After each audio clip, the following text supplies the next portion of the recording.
Hello guys, welcome to another video of stock market friends. Molbio diagnostics limited guys, इस IPO का day 2 का subscription open हो रहा है, यानी कि लाइव सब्सक्रिप्शन। जीएमपी कितना चल रहा है, लिस्टिंग कितना मिलेगा, परफॉर्मेंस कैसा रहा, अप्लाई करें या फिर फाइनल डिसीजन क्या है, इन सभी पॉइंट्स को डिस्कस करेंगे। और ये कोई रिकमेंडेशन वीडियो नहीं है, इसलिए जो भी फाइनल डिसीजन होगा अपने रिस्क पर लीजिएगा। चलिए फ्रेंड्स, वीडियो स्टार्ट करते हैं।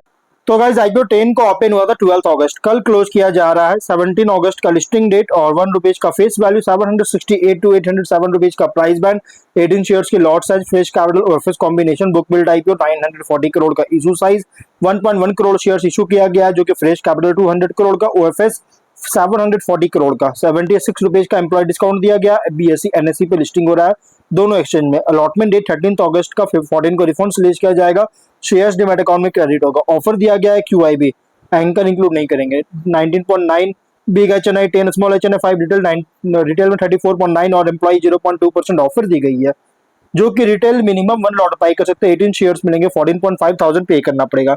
मैक्सिमम 13 लॉट अप्लाई कर सकते हैं, 1.9 लाख पे करना पड़ेगा। Small HNI minimum 14 lot apply कर सकते हैं, 2 लाख पे करना पड़ेगा। मैक्सिमम 68 लॉट अप्लाई कर सकते हैं, 9.9 लाख पे करना पड़ेगा। Big HNI minimum 69 lot apply कर सकते हैं, 10 लाख रुपीज पे करना पड़ेगा। मैक्सिमम कोई लिमिट नहीं है, लेकिन अगर 5 टाइम सब्सक्राइब होता है small HNI, retail, big HNI, जिस भी कैटेगरी में, तो आपको मिनिमम लॉट होगा। जैसे रिटेल में only 1 lot, small HNI 14 lot, big HNI only 69 lot allotment होगा। एंकर से 281.4 करोड़ का फंड रेज कर चुका है। लेकिन सब्सक्रिप्शन अगर देखा जाए तो डे 1 सब्सक्रिप्शन जो किया गया है, क्यूआईबी फुल्ली सब्सक्राइब हो चुका है, लेकिन बाकी और एम्प्लॉय में ओवर सब्सक्राइब है। क्यूआईबी 1 टाइम सब्सक्राइब किया, 23.3 लाख शेयर्स बेच के 188 करोड़ का।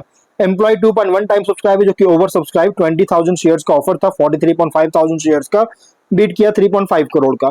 लेकिन बिग एचएनआई 70% सब्सक्राइब है, 8.1 लाख शेयर्स बीट किया, 65 करोड़ का।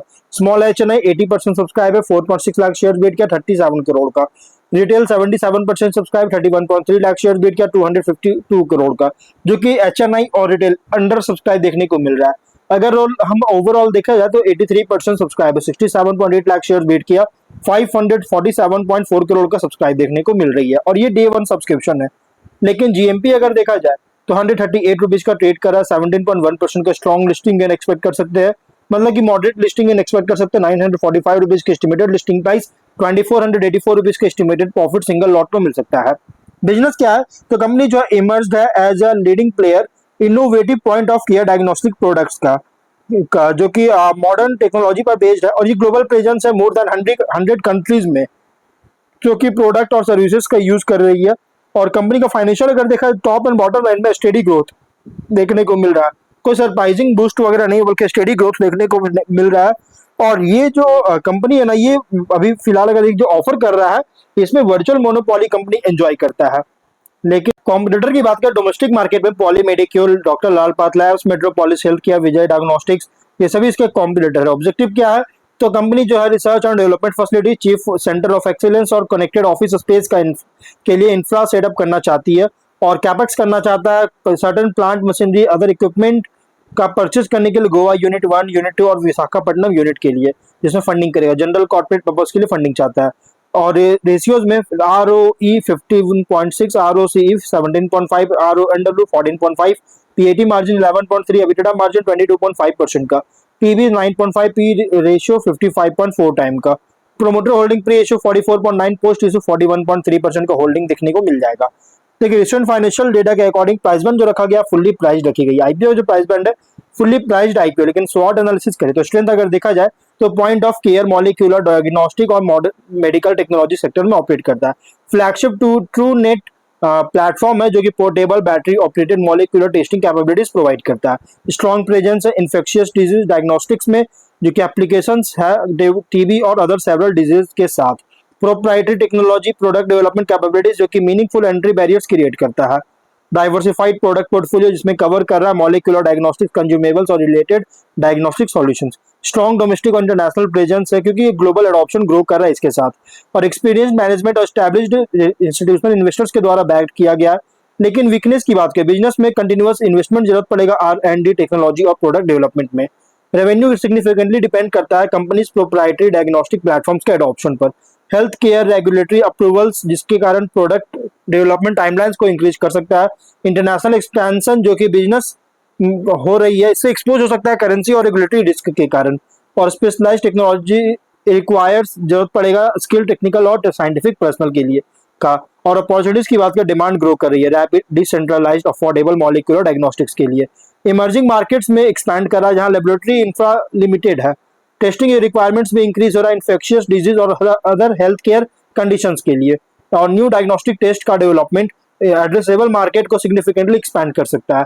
Point of care testing decentralised health care group में ग्रोथ देखने को मिल रहा है और जिससे लॉन्ग टर्म अपॉर्चुनिटीज क्रिएट करता है। और additional disease categories advanced diagnostic technologies में एक्सपैंड कर रही है।